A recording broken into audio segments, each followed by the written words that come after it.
When you build a Minecraft city, eventually you're going to come across the problem of how do you actually build an intersection. Now you can make it pretty simple. You can have just 4 roads connecting and then add some streetlights. But if you want to learn the more advanced techniques, then keep watching. Intersections are the building blocks of your city, along with roads, of course, but they can be pretty tricky to build in Minecraft. So I'm going to tell you how our professional team designs them, what proportions we use for lanes, road markings, traffic signals, and even how we integrate bike lanes and sidewalks so that our city doesn't end up looking like Houston. I'd also like to thank Atlas VPN for being today's sponsor, but more on them later.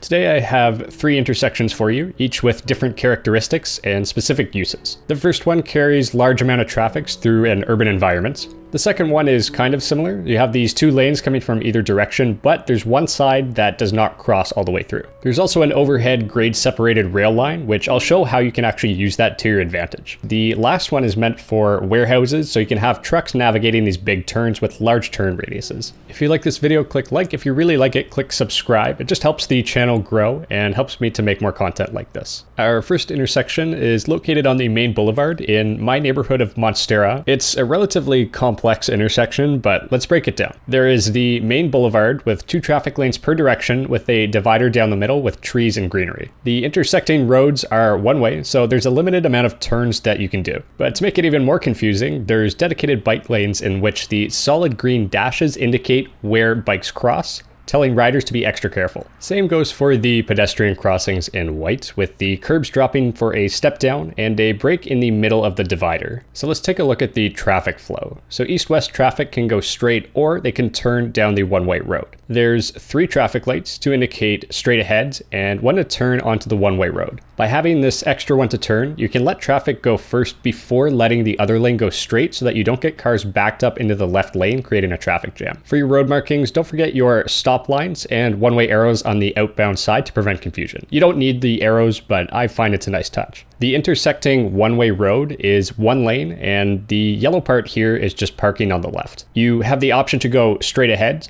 turn right into the nearest lane, or you can turn left onto the further street into the nearest lane. And the signal for this one is just past the stop line, which now that I think about it is actually probably an issue since it's too close. So you might want to consider moving it further into your intersection so that you can see it. I use 5 wide lanes for traffic, but this is scaled up a little bit. Our vehicles are typically 3 wide and maybe 4 for trucks and buses, so it's up to you if you'd rather make the lanes smaller. For the bike lanes, it's the same idea as traffic, but I have protective barriers outside the intersection, and I mark the crossing with green stripes so drivers and cyclists can know exactly where to go. Bikes can turn left and cross the intersection, but they need to stay on or close to the green paint. Bikes also follow the traffic lights, and this is especially important when turning left. Now, I want you to think for a second and see if you can figure out what's wrong with this design. Specifically the left-hand turns for the bikes, and if you can figure it out, then leave a comment, and if you get it, then I'll give it a heart. The pedestrians in this area have large sidewalks. Since Monstera has a lot of people walking around, I kind of based it on Manhattan. It's pretty typical to see white stripes as crosswalks, and I added a divider in the middle with a couple benches in case an old grandma can't make it all the way across. There's lots of protective barriers marked in yellow, plus the extra ones for the bikes in the middle. There's crosswalk signals all around, making it easy to see when you should and should not be walking. If you're wondering why it looks so good, I like to use greens, yellows, and pale reds combined with black posts for a really sleek look, but I'd recommend checking out Google Maps in different cities for some different color combination ideas. For the decor, there's a handful of garbage cans, some street lights, and of course the street names for the smaller streets so that you can easily see where you are when you're driving down this boulevard. Also, with the big dividers in the middle, you can add lots of trees and greenery to make drivers more at ease since they can't see the other lane. It's more of a psychological thing, but you also see this in roundabouts where they actually raise the roundabout or put a bunch of things in the middle so you can't see across. If you decide to use this design in a big city, you can also easily swap the divider for a tram line or add an entrance to a subway station in the middle. Right here I have a train station right beside, so I decided just to dig it out just for some extra depth and complexity. Keep in mind that if every single intersection in your city is as big as this one, I'm going to find you and beat you with a hockey stick, so listen up, buckaroo, because I have 2 more intersections that I highly recommend you use to complement this one. Psst, who are you? Want to buy a VPN? What's a VPN? Well, I'm glad you asked. First of all, Atlas VPN has the best deal on the market, but let me convince you first. A VPN protects you from malware, malicious links, trackers, unwanted ads, and notifies you when someone is trying to steal your data. It also keeps your Google searches private because normally, even in incognito, your service provider can see it. So it's like your own internet guardian angel? Yeah, pretty much, but it also does so much more. And with more than 6 million users and close to 5 stars on the app and Google Play Store, it's very trustworthy. Okay, so what else does it do? Well, first of all, you can change countries so you can get access to every Netflix show, but personally, I like being able to change my region to have access to all the NHL games. Well, I do like hockey, so that's a good point. Thanks, but you wrote the script. Can you save some coins while shopping online? You can absolutely save some coins while shopping online, including subscriptions, airlines, hotels, and lots more. I love saving money, but won't it be expensive if I want to use it on my laptop, desktop, and phone? Well, don't you worry, because they let you protect unlimited devices with one subscription. Okay, you've convinced me, but there's still a moose hair in the poutine. How much does it cost? Well, just for you, you can grab the big deal because now Atlas VPN Premium is just $183 a month plus 3 months extra, and with a 30-day money-back guarantee. Protect your privacy and get many benefits of Atlas VPN for the ridiculously low price. You can take this deal by clicking the link in the video description below. Be quick as it's a limited time offer. Anyway, let's hop on the train and find another intersection. So since I talked about a lot of the fundamentals with the previous intersection, I'm just going to cover what's different about this one. The second intersection also has a larger road with 2 lanes per direction, but it only has one smaller 2-way road connected. The smaller road has a divider, but it's pretty common to see it cut short early and turn into a left-hand turning lane. Since you can't go straight, you only have the option to go left or right, which is perfect since we only have 2 lanes. Similar to the previous intersection, it has pedestrian markings and clearly marked curbs for easy pedestrian access. The lights are mounted overhead with 2 traffic lights, street names, walk signals, and buttons for crosswalks. At less busy intersections, it's common not to have crosswalks on both sides, but I'd have to ask our Andia building team why they only chose to have 1. The light for the smaller road only has 1 instead of 2, since it can only be go or stop, so any other signal isn't needed. Now, I didn't build this intersection, but I did add this large bushy tree behind the signal since there's a busy park ahead, and it's going to prevent drivers from getting distracted when waiting for the light to change,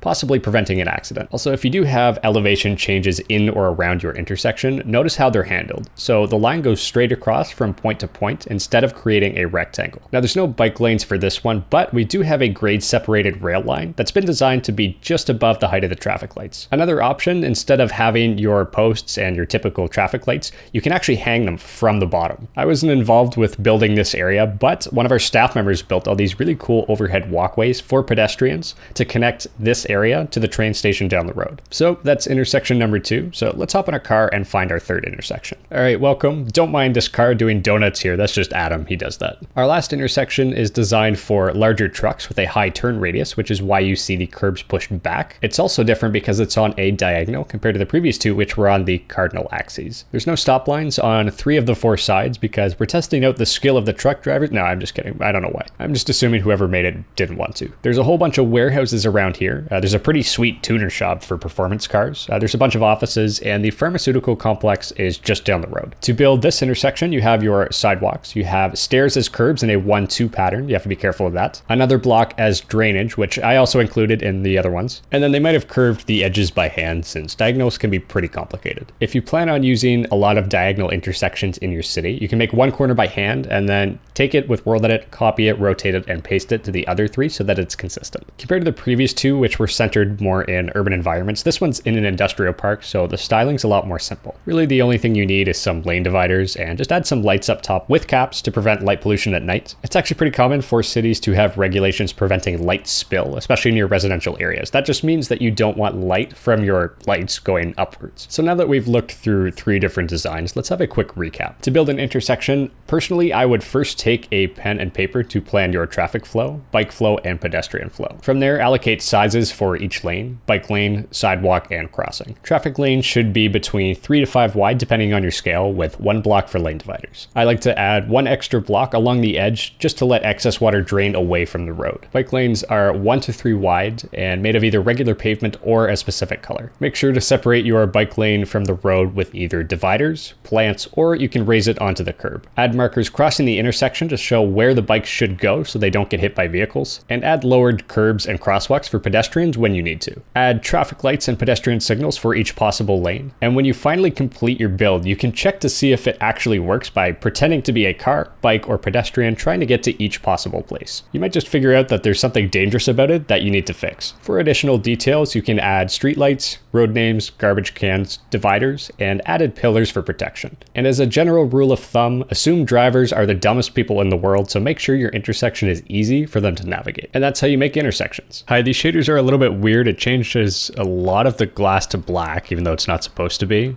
But I'm gonna go fly around a little bit and we're gonna check out some extra intersections. This is in Northern Marina. You can see that we have some bike lanes here that are not fully integrated yet. This road originally did not have any. It was very bland, probably a few months ago. Work in progress, but we have a giant boulevard here, 2 lanes per direction, and then you have a divider in the middle. And then of course your floating stuff right in the middle here. We have this old design for some traffic lights, and down here we have some patchwork, which is also kind of a cool decoration idea if you do want to add it. There's not a whole lot on this road. There's that one, and I don't know, maybe there's some down here. The whole thing's on a diagonal, and you just have to be careful not to space these lines too close together. Otherwise, it's going to look weird and kind of mesh. So they are a little bit further apart, but it does work. And again, same technique as I talked about earlier, where you have all this greenery, not to distract the drivers that are stopping right there from looking at all this stuff back here. This one is less of an intersection since there's no stop lines going this way or this way. Again, sorry for the frames here. I have some motion blur on, but it's a little bit laggy. But you come up here, this goes down into the docks here, or storage docks, whatever you want to call them. And then you can turn either left or right. If you want to turn right, just go right there. If you want to turn left, you have to cross here, this dotted part. Make sure you dot this. And then these are a lot more older roads in Northern Marina. These are from the very early development of Andia. Actually, this one's a little bit newer, but some of these roads are pretty old. And again, same thing here. You have this small one. This one, it goes straight through. So this is a 2-way. This is also a 2-way, but this one has a stop line. That one does not. And again, you can see where we just have one crosswalk here and then one right here, but nothing over here. Now you're probably wondering why there's a crosswalk here, because if there's no sidewalk, then what's the point? But we have this that goes up like this, and this is a train station. So this is super old. I built this in my Vancouver project probably 5 or 6 years ago. Giant hole in the ground here that connects to another part way over there, but you can go up these stairs. Once I probably never finish this, I don't know, we might remove it, but we'll see. And then you have your train station up here, your big platform, and then you can wait for the trains to go wherever you want. But if we come over here, we have lots going on. So this splits into 2 lanes from one. So you have a left-hand turning lane, right-hand right here. And then notice what they do with the bikes. So I probably should have done this with the first intersection we looked at, having this right here, but maybe I'll go back into Monstera and fix it. So we'll see. Over here, lots of nice pedestrian areas. You have this separated bike lane from the road, and then you have a physical divider in the middle, but it's a really cool spot. You have this really complex one right here. Lots of bike lanes crossing. I might recommend to our team to make these striped. Lots of cool roads down here. Do you guys want a video about all of the roads in Andia? I think it'd be fun just to kind of explore them because there's a lot. If we go down this way, don't mind my unloaded chunks. Again, we have this section. So that train station that we were just at, that's right down there. And then the next train station is right here. I love this intersection. I did not build it. I built this road down here. I think I showed this in one video at one point when I was decorating roads, but I love these trees. I did not make the trees. I only placed them. Little park here. Lots of cool buildings around here too. It's a pretty nice spot. Oh yeah, and my building for the Andean Department of Cybersecurity. I made a time lapse if you want to check that out. But it's right on the highway here. Lots of buildings. Actually, I haven't really taken a good look at these buildings yet. Sorry, I'm getting distracted. This is not, what do you call it? I keep thinking interchange, but it's not a video about interchanges. Intersection. It's an intersection. Once you are pretty comfortable with your curves and world edit and everything like that, you can start to do things like this, where you have a diagonal and then it curves into a straight road that way. And then this one kind of comes on a diagonal, but not 45 degrees. I don't know what angle this is, but 45 degrees would be something like this. Flying up here, we see this one splits into 2. You have a left-hand turning lane. This one goes straight into that tunnel over there, which leads to Monstera.